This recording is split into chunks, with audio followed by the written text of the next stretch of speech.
Halo sekalian, selamat datang kembali di channel ini, channelnya para tenaga honorer P3K dan aparatur sipil negara. Rekan-rekan sekalian, video kali ini kita akan membahas terkait dengan simulasi rencana penghapusan tenaga honorer pada tahun 2023 ini. Berita selengkapnya silakan ditonton dan disimak secara lengkap video ini untuk mendapatkan informasi secara utuh dan menyeluruh. Rekan-rekan sekalian, langkah pemerintah untuk menghapus tenaga honorer sebelum tanggal 28 November tahun 2023 ternyata semakin bulat dan dipastikan akan dilaksanakan. Pasalnya, simulasi untuk menghapus pegawai non-ASN atau pegawai honorer pun telah berjalan. Hal itu telah terungkap dari apa yang disampaikan oleh Menpan RB pada saat rapat kerja bersama Komisi 10 DPR.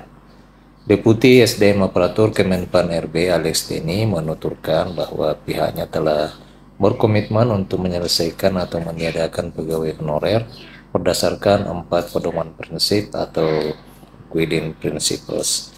Oleh karena itu, ia pun menuturkan bahwa manajemen ASN saat ini akan mengacu pada Undang-Undang Nomor 5 Tahun 2014, di mana hanya ada dua status kepegawaian saja yang ada di instansi pemerintahan, yakni status sebagai pegawai negeri sipil dan sebagai pegawai pemerintah dengan perjanjian kerja yang dapat mengisi jabatan pemerintahan dan melaksanakan tugas pemerintahan.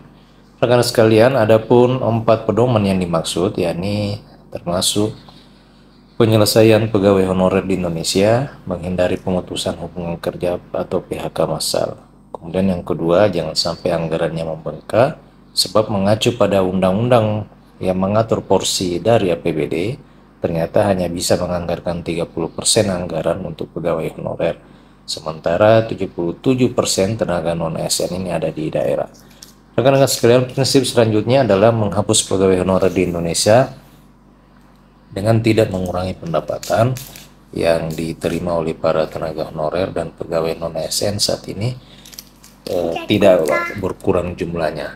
Jadi rekan-rekan sekalian, jadi terdapat batasan-batasan yang cukup ketat yang dicoba oleh pihak Kementerian Pendayagunaan Aparatur Negara untuk dijadikan rujukan dan kemudian ada regulasi yang harus dihormati secara bersama. Namun positifnya saat ini telah mengerucut alternatif penyelesaiannya. Insya Allah dalam waktu dekat pihak Kemenpan berjanji akan menuntaskan penyelesaian tenaga honorer ini, oleh karena saat ini sudah melakukan beberapa tahapan-tahapan simulasi terkait dengan penghapusan tenaga honorer. Sementara itu rekan-rekan sekalian, dari data Kemenpan RB, setidaknya di Indonesia saat ini tenaga non-ASN itu mencapai 2.355.000 orang pegawai. Hal ini sangat drastis kenaikannya dibandingkan dengan jumlah ASN pada tahun 2005 yang saat itu pada 2005 itu hanya mencapai 60.000 pegawai. Secara rinci, berdasarkan jabatan dari 2,3 juta pegawai non-ASN ini, terdapat 731.000 tenaga pendidik, 204.000 tenaga kesehatan, 74.362, 609 tenaga teknis, dan 735.000 tenaga administrasi. Ternyata rekan-rekan sekalian, untuk teknis administrasi saja ternyata di Indonesia itu mencapai 1,3 juta orang tenaga teknis administrasi. Jadi memang pegawai teknis administrasi ini jumlahnya paling banyak, akan tetapi sampai dengan saat ini belum ada langkah-langkah konkret pemerintah dalam hal mendukung dan membantu tenaga honorer teknis administrasi ini agar bisa menjadi aparatur sipil negara, khususnya pegawai pemerintah dengan perjanjian kerja.